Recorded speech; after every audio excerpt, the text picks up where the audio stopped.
नमस्कार दोस्तों, आपका स्वागत है अपना तशु पर, जहां कहानियां सिर्फ सुनी नहीं जाती बल्कि महसूस की जाती हैं। आज हम आपको सुनाने जा रहे हैं मुंशी प्रेमचंद की एक अनमोल रचना, कायर। यह कहानी केवल एक साधारण प्रेम कथा नहीं है, बल्कि इसमें छुपी है प्यार में धोखा, टूटा हुआ भरोसा और दिल के गहरे जख्मों की कहानी। जब इंसान का दिल टूटता है तो उसका असर उसके जीवन और फैसलों पर कितना गहरा पड़ता है, ये कहानी उसी दर्द और असमंजस को बयान करती है। प्रेम में धोखा और विश्वासघात का दर्द एक ऐसी चोट है जिसे भुलाना आसान नहीं होता, और यही दर्द इस कहानी के पात्रों को न सिर्फ तोड़ता है बल्कि उनके जीवन को भी बदल देता है। तो चलिए, प्रेमचंद जी की इस अनमोल कृति कायर के साथ हम भी इस भावनात्मक सफर पर निकलते हैं। युवक का नाम केशव था, युवती का प्रेमा। दोनों एक ही कॉलेज के और एक ही क्लास के विद्यार्थी थे। केशव नए विचारों का युवक था, जात पात के बंधनों का विरोधी। प्रेमा पुराने संस्कारों की कायल थी, पुरानी मर्यादाओं और प्रथाओं में पूरा विश्वास रखने वाली। लेकिन फिर भी दोनों में गाढ़ा प्रेम हो गया था, और यह बात सारे कॉलेज में मशहूर थी। केशव ब्राह्मण होकर भी वैश्य कन्या प्रेमा से विवाह करके अपना जीवन सार्थक करना चाहता था। उसे अपने माता पिता की परवाह न थी। कुल मर्यादा का विचार भी उसे स्वांग सा लगता था। उसके लिए सत्य कोई वस्तु थी तो प्रेम थी, किंतु प्रेमा के लिए माता पिता और कुल परिवार के आदेश के विरुद्ध एक कदम बढ़ाना भी असंभव था। संध्या का समय है। विक्टोरिया पार्क के एक निर्जन स्थान में दोनों आमने सामने हरियाली पर बैठे हुए हैं। सैर करने वाले एक एक करके विदा हो गए, किंतु ये दोनों अभी वहीं बैठे हुए हैं। उनमें एक ऐसा प्रसंग छिड़ा हुआ है जो किसी तरह समाप्त नहीं होता। केशव ने झुंझलाकर कहा, इसका यह अर्थ है कि तुम्हें मेरी परवाह नहीं है? प्रेमा ने उसको शांत करने की चेष्टा करके कहा, तुम मेरे साथ अन्याय कर रहे हो केशव, लेकिन मैं इस विषय को माता पिता के सामने कैसे छेड़ूं, यह मेरी समझ में नहीं आता। वे लोग पुरानी रूढ़ियों के भक्त हैं। मेरी तरफ से कोई ऐसी बात सुनकर मन में जो जो शंकाएं होंगी, उनकी तुम कल्पना कर सकते हो? केशव ने उग्र भाव से पूछा, तो तुम भी उन्हीं पुरानी रूढ़ियों की गुलाम हो? प्रेमा ने अपनी बड़ी बड़ी आंखों में मृदु स्नेह भरकर कहा, नहीं, मैं उनकी गुलाम नहीं हूं, लेकिन माता पिता की इच्छा मेरे लिए और सब चीजों से अधिक मान्य है। तुम्हारा व्यक्तित्व कुछ नहीं है, ऐसा ही समझ लो। मैं तो समझता था कि ये ढकोसले मूर्खों के लिए ही हैं, लेकिन अब मालूम हुआ कि तुम जैसी विदुषियाओं भी उनकी पूजा करती हैं। जब मैं तुम्हारे लिए संसार को छोड़ने को तैयार हूं, तो तुमसे भी यही आशा करता हूं। प्रेमा ने मन में सोचा, मेरा अपनी देह पर क्या अधिकार है? जिन माता पिता ने अपने रक्त से मेरी सृष्टि की है और अपने स्नेह से उसे पाला है, उनकी मर्जी के खिलाफ कोई काम करने का उसे कोई हक नहीं। उसने दीनता के साथ केशव से कहा, क्या प्रेम स्त्री और पुरुष के रूप ही में रह सकता है, मैत्री के रूप में नहीं? मैं तो आत्मा का बंधन समझती हूं। केशव ने कठोर भाव से कहा, इन दार्शनिक विचारों से तुम मुझे पागल कर दोगी प्रेमा। बस इतना ही समझ लो, मैं निराश होकर जिंदा नहीं रह सकता। मैं प्रत्यक्षवादी हूं, और कल्पनाओं के संसार में प्रत्यक्ष का आनंद उठाना मेरे लिए असंभव है। यह कहकर उसने प्रेमा का हाथ पकड़कर अपनी ओर खींचने की चेष्टा की। प्रेमा ने झटके से हाथ छुड़ा लिया और बोली, नहीं केशव, मैं कह चुकी हूं कि मैं स्वतंत्र नहीं हूं। तुम मुझसे वह चीज न मांगो जिस पर मेरा कोई अधिकार नहीं है। केशव को अगर प्रेमा ने कठोर शब्द कहे होते तो भी उसे इतना दुख न हुआ होता। एक क्षण तक वह मन मारे बैठा रहा, फिर उठकर निराशा भरे स्वर में बोला, जैसी तुम्हारी इच्छा। आहिस्ता आहिस्ता कदम सा उठाता हुआ वहां से चला गया। प्रेमा अब भी वहीं बैठी आंसू बहाती रही। रात को भोजन करके प्रेमा जब अपनी मां के साथ लेटी तो उसकी आंखों में नींद न थी। केशव ने उसे एक ऐसी बात कह दी थी जो चंचल पानी में पड़ने वाली छाया की तरह उसके दिल पर छाई हुई थी। प्रतिक्षण उसका रूप बदलता था। वह उसे स्थिर न कर सकती थी। माता से इस विषय में कुछ कहे तो कैसे? लज्जा मुंह बंद कर देती थी। उसने सोचा, अगर केशव के साथ मेरा विवाह न हुआ तो उस समय मेरा क्या कर्तव्य होगा? अगर केशव ने कुछ उद्दंडता कर डाली तो मेरे लिए संसार में फिर क्या रह जाएगा। लेकिन मेरा बस ही क्या है। इन भांति भांति के विचारों में एक बात जो उसके मन में निश्चित हुई वह यह थी कि केशव के सिवा वह और किसी से विवाह न करेगी। उसकी माता ने पूछा, क्या तुझे अब तक नींद न आई? मैंने तुझसे कितनी बार कहा कि थोड़ा बहुत घर का काम काज किया कर, लेकिन तुझे किताबों से ही फुर्सत नहीं मिलती।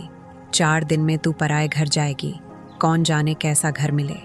अगर कुछ काम करने की आदत न रही तो कैसे निबाह होगा। प्रेमा ने भोलेपन से कहा, मैं पराए घर जाऊंगी ही क्यों। माता ने मुस्कुराकर कहा, लड़कियों के लिए यही तो सबसे बड़ी विपत्ति है बेटी। माँ बाप की गोद में पल कर ज्यों ही सयानी हुई दूसरों की हो जाती है।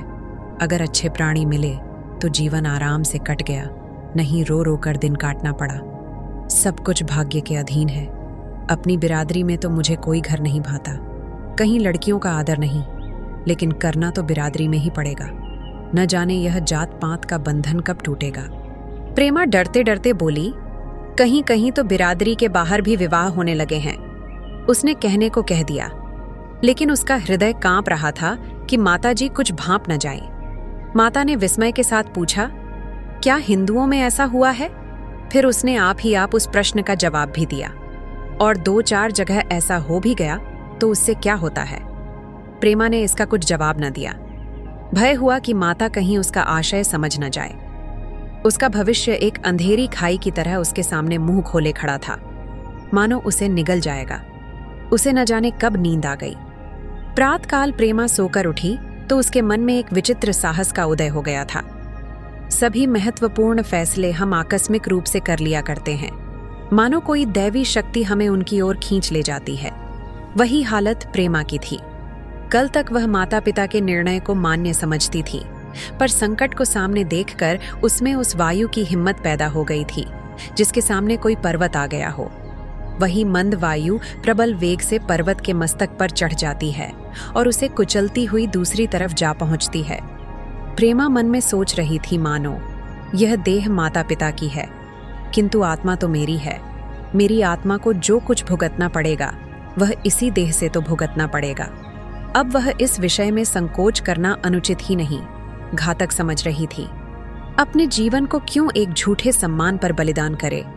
उसने सोचा, विवाह का आधार अगर प्रेम न हो तो वह देह का विक्रय है। आत्मसमर्पण क्यों बिना प्रेम के भी हो सकता है। इस कल्पना ही से कि न जाने किस अपरिचित युवक से उसका विवाह हो जाएगा, उसका हृदय विद्रोह कर उठा।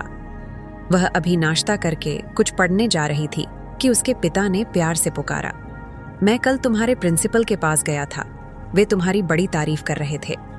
प्रेमा ने सरल भाव से कहा, आप तो यूं ही कहा करते हैं। नहीं, सच।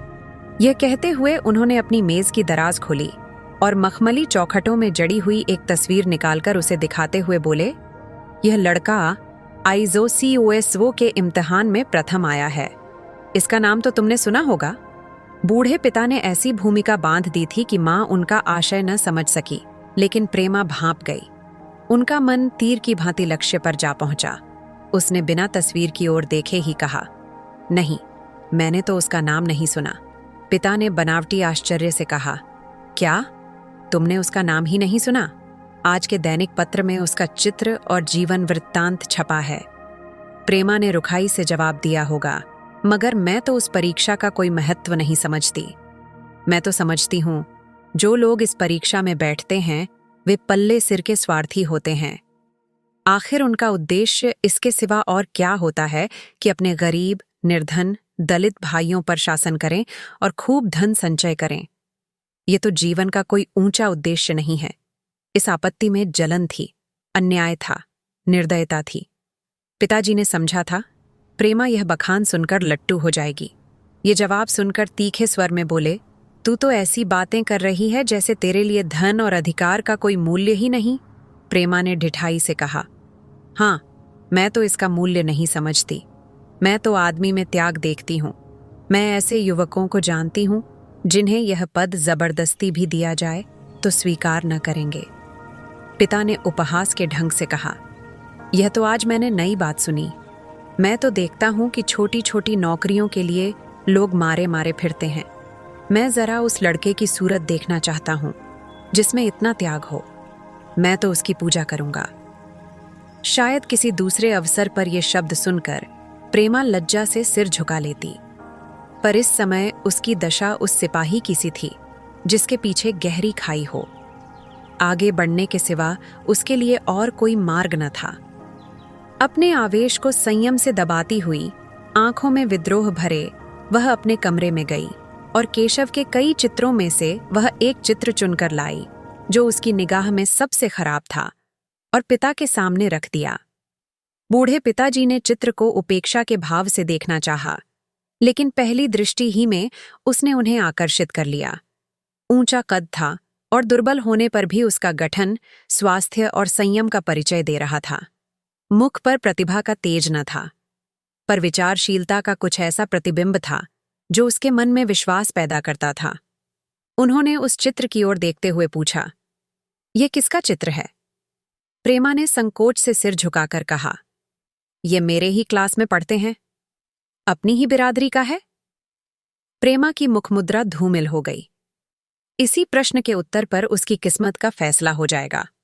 उसके मन में पछतावा हुआ कि व्यर्थ मैं इस चित्र को यहां लाई।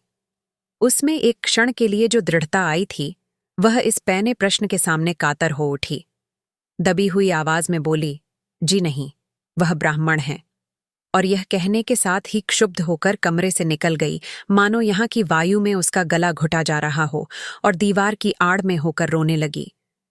लालाजी को तो पहले ऐसा क्रोध आया कि प्रेमा को बुलाकर साफ साफ कह दें कि यह असंभव है। वे उसी गुस्से में दरवाजे तक आए, लेकिन प्रेमा को रोते देखकर नम्र हो गए। इस युवक के प्रति प्रेमा के मन में क्या भाव थे, यह उनसे छिपा न रहा। वे स्त्री शिक्षा के पूरे समर्थक थे, लेकिन इसके साथ ही कुल मर्यादा की रक्षा भी करना चाहते थे। अपनी ही जाति के सुयोग्य वर के लिए अपना सर्वस्व अर्पण कर सकते थे, लेकिन उस क्षेत्र के बाहर कुलीन से कुलीन और योग्य से योग्य वर की कल्पना भी उनके लिए असह्य थी। इससे बड़ा अपमान वे सोच ही न सकते थे। उन्होंने कठोर स्वर में कहा, आज से कॉलेज जाना बंद कर दो। अगर शिक्षा कुल मर्यादा को डुबोना ही सिखाती है तो कुशिक्षा है। प्रेमा ने कातर कंठ से कहा, परीक्षा तो समीप आ गई है। लालाजी ने दृढ़ता से कहा, आने दो, और फिर अपने कमरे में जाकर विचारों में डूब गए। 6 महीने गुजर गए। लालाजी ने घर में आकर पत्नी को एकांत में बुलाया और बोले, जहां तक मुझे मालूम है, केशव बहुत ही सुशील और प्रतिभाशाली युवक है। मैं तो समझता हूं प्रेमा इस शोक में घुल घुलकर प्राण दे देगी। तुमने भी समझाया, मैंने भी समझाया, दूसरों ने भी समझाया, पर उस पर कोई असर ही नहीं होता। ऐसी दशा में हमारे लिए और क्या उपाय है? उनकी पत्नी ने चिंतित भाव से कहा, कर तो दोगे, लेकिन रहोगे कहां? न जाने कहां से यह कुलच्छनी मेरी कोख में आई। लालाजी ने भव्य सिकोड़ कर तिरस्कार के साथ कहा, यह तो 1000 दफा सुन चुका, लेकिन कुल मर्यादा के नाम को कहां तक रोए। चिड़िया का पर खोलकर यह आशा करना कि वह तुम्हारे आंगन में ही फुदकती रहेगी भ्रम है। मैंने इस पर ठंडे दिल से विचार किया है और इस नतीजे पर पहुंचा हूं कि हमें इस आपद धर्म को स्वीकार कर लेना ही चाहिए। कुल मर्यादा के नाम पर मैं प्रेमा की हत्या नहीं कर सकता। दुनिया हंसती हो, हंसे, मगर वह जमाना बहुत जल्द आने वाला है जब ये सभी बंधन टूट जाएंगे। आज भी सैकड़ों विवाह जात पात के बंधनों को तोड़कर हो चुके हैं। अगर विवाह का उद्देश्य स्त्री और पुरुष का सुखमय जीवन है तो हम प्रेमा की उपेक्षा नहीं कर सकते हैं। वृद्धा ने क्षुब्ध होकर कहा, जब तुम्हारी यही इच्छा है तो मुझसे क्या पूछते हैं? लेकिन मैं कह देती हूं कि मैं इस विवाह के नजदीक न जाऊंगी, न कभी इस छोकरी का मुंह देखूंगी। समझ लूंगी जैसे और सब लड़के मर गए वैसे यह भी मर गई। तो फिर आखिर तुम क्या करने को कहती हो? क्यों नहीं उस लड़के से विवाह कर देते? उसमें क्या बुराई है? वह 2 साल में सिविल सर्विस पास करके आ जाएगा। केशव के पास क्या रखा है? बहुत होगा, किसी दफ्तर में क्लर्क हो जाएगा। और अगर प्रेमा प्राण हत्या कर ले तो कर ले। तुम तो उसे और शह देते हो। जब उसे हमारी परवाह नहीं है तो हम उसके लिए अपने नाम को क्यों कलंकित करें? प्राण हत्या करना कोई खेल नहीं है, यह सब धमकी है। मन घोड़ा है, जब तक उसे लगाम न दो कुएं पर हाथ भी न रखने देगा। जब उसके मन का यह हाल है तो कौन कहे केशव के साथ ही जिंदगी भर निबाह करेगी। जिस तरह आज उससे प्रेम है उसी तरह कल दूसरे से हो सकता है। तो क्या पत्ते पर अपना मांस बिकवाना चाहते हो? लालाजी ने स्त्री को प्रश्न सूचक दृष्टि से देखकर कहा, और अगर वह कल खुद जाकर केशव से विवाह कर ले तो तुम क्या कर लोगी? फिर तुम्हारी कितनी इज्जत रह जाएगी?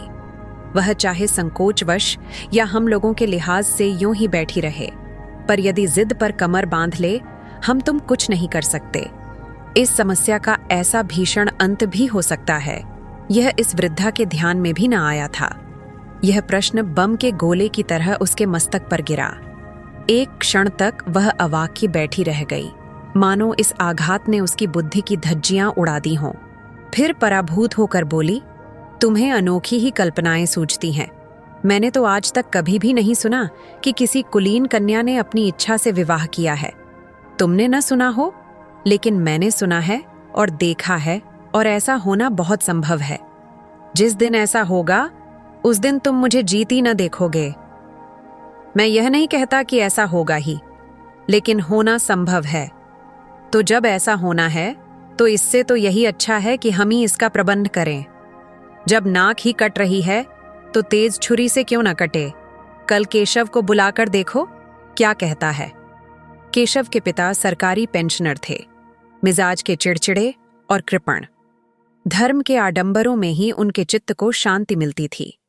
कल्पना शक्ति का अभाव था, किसी के मनोभावों का सम्मान न कर सकते थे।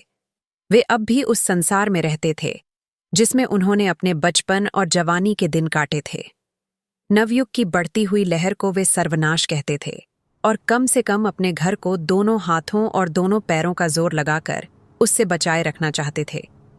इसीलिए जब एक दिन प्रेमा के पिता उसके पास पहुंचे और केशव से प्रेमा के विवाह का प्रस्ताव किया, तो बूढ़े पंडित जी अपने आप में न रह सके।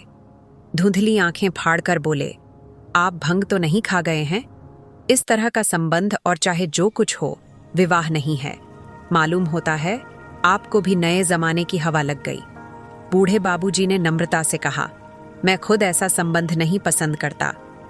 इस विषय में मेरे भी वही विचार हैं जो आपके, पर बात ऐसी आ पड़ी है कि मुझे विवश होकर आपकी सेवा में आना पड़ा। आजकल के लड़के और लड़कियां कितने स्वेच्छाचारी हो गए हैं, यह तो आप जानते ही हैं। हम बूढ़े लोगों के लिए अब अपने सिद्धांतों की रक्षा करना कठिन हो गया है। मुझे भय है कि कहीं ये दोनों निराश होकर अपनी जान पर न खेल जाएं। बूढ़े पंडित जी जमीन पर पांव पटकते हुए गरज उठे, आप क्या कहते हैं साहब? आपको शर्म नहीं आती? हम ब्राह्मण हैं और ब्राह्मणों में भी कुलीन। ब्राह्मण कितने ही पतित हो गए हों, इतने मर्यादा शून्य नहीं हुए हैं कि बनिए बक्कालों की लड़की से विवाह करते फिरें। जिस दिन कुलीन ब्राह्मणों में लड़कियां न रहेंगी, उस दिन यह समस्या उपस्थित हो सकती है। मैं कहता हूं, आपको मुझसे यह बात कहने का साहस कैसे हुआ? बूढ़े बाबूजी जितना ही दबते थे, उतना ही पंडित जी बिगड़ते थे। यहां तक कि लाला जी अपना अपमान ज्यादा न सह सके और अपनी तकदीर को कोसते हुए चले गए। उसी वक्त केशव कॉलेज से आया। पंडित जी ने तुरंत उसे बुलाकर कठोर कंठ से कहा, मैंने सुना है तुमने किसी बनिए की लड़की से अपना विवाह कर लिया है। ये खबर कहां तक सही है? केशव ने अनजान बनकर पूछा, आपसे किसने कहा? किसी ने कहा। मैं पूछता हूं, यह बात ठीक है या नहीं?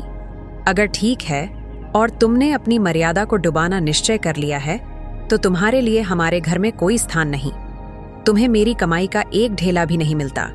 मेरे पास जो कुछ है वह मेरी अपनी कमाई है। मुझे अख्तियार है कि मैं उसे जिसे चाहूं दे दूं। तुम यह अनीति करके मेरे घर में कदम नहीं रख सकते। केशव पिता के स्वभाव से परिचित था। प्रेमा से उसे प्रेम था। वह गुप्त रूप से प्रेमा से विवाह कर लेना चाहता था। बाप हमेशा तो बैठे न रहेंगे। माता के स्नेह पर उसे विश्वास था।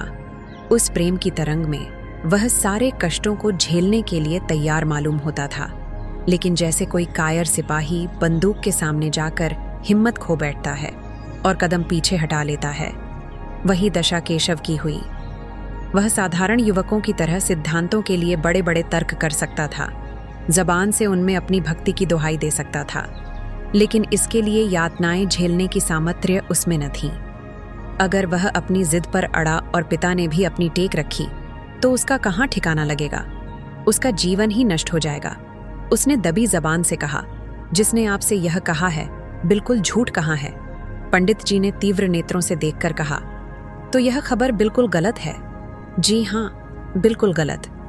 तो तुम आज ही इसी वक्त उस बनिए को खत लिख दो और याद रखो कि अगर इस तरह की चर्चा फिर कभी उठी तो तुम्हारा सबसे बड़ा शत्रु होऊंगा। बस जाओ। केशव और कुछ न कह सका। वह यहां से चला तो ऐसा मालूम होता था कि पैरों में दम नहीं है। दूसरे दिन प्रेमा ने केशव के नाम यह पत्र लिखा। प्रिय केशव, तुम्हारे पूज्य पिताजी ने लाला जी के साथ जो अशिष्ट और अपमानजनक व्यवहार किया है, उसका हाल सुनकर मेरे मन में बड़ी शंका उत्पन्न हो रही है। शायद उन्होंने तुम्हें भी डांट फटकार बताई होगी। ऐसी दशा में मैं तुम्हारा निश्चय सुनने के लिए विकल हो रही हूं। तुम्हारे साथ हर तरह का कष्ट झेलने को तैयार हूं। मुझे तुम्हारे पिताजी की संपत्ति का मोह नहीं है। मैं तो केवल तुम्हारा प्रेम चाहती हूं और उसी में प्रसन्न हूं। आज शाम को यहीं आकर भोजन करो। दादा और माँ दोनों तुमसे मिलने के लिए बहुत इच्छुक हैं। मैं वह स्वप्न देखने में मग्न हूं जब हम दोनों उस सूत्र में बंध जाएंगे जो टूटना नहीं जानता, जो बड़ी से बड़ी आपत्ति में भी अटूट रहता है। तुम्हारी प्रेमा। संध्या हो गई और इस पत्र का कोई जवाब न आया। उसकी माता बार बार पूछती थी, केशव आए नहीं? बूढ़े लाला भी द्वार की ओर आंख लगाए बैठे थे। यहां तक कि रात के 9 बज गए, पर न तो केशव ही आए न उनका पत्र। प्रेमा के मन में भांति भांति के संकल्प विकल्प उठ रहे थे। कदाचित उन्हें पत्र लिखने का अवकाश न मिला होगा, या आज आने की फुर्सत न मिली होगी। कल अवश्य आ जाएंगे।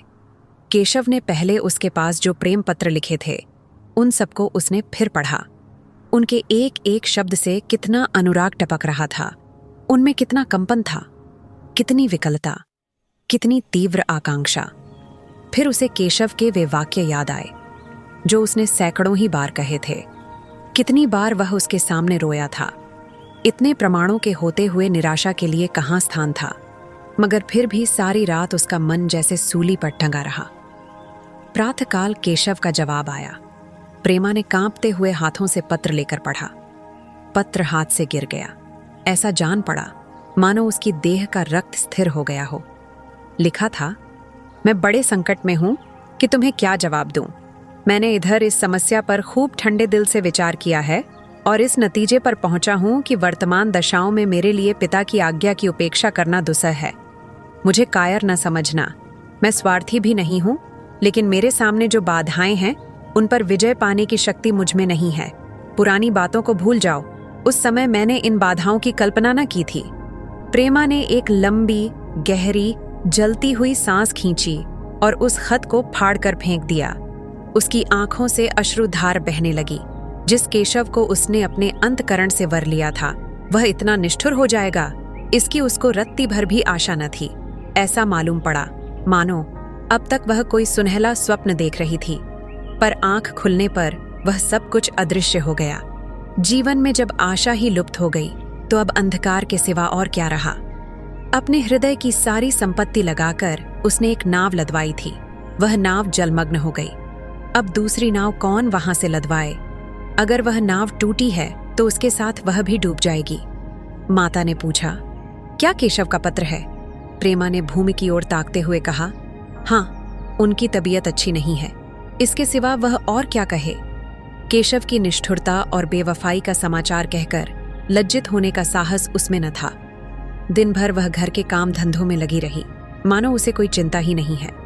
रात को उसने सबको भोजन कराया, खुद भी भोजन किया और बड़ी देर हारमोनियम पर गाती रही। मगर सबेरा हुआ तो उसके कमरे में उसकी लाश पड़ी हुई थी। प्रभात की सुनहरी किरणें उसके पीले मुख को जीवन की आभा प्रदान कर रही थी। तो दोस्तों, ये थी मुंशी प्रेमचंद की कहानी कायर। प्यार, धोखा और टूटे हुए विश्वास की कहानी। क्या आपको भी कभी किसी रिश्ते में ऐसा अनुभव हुआ है?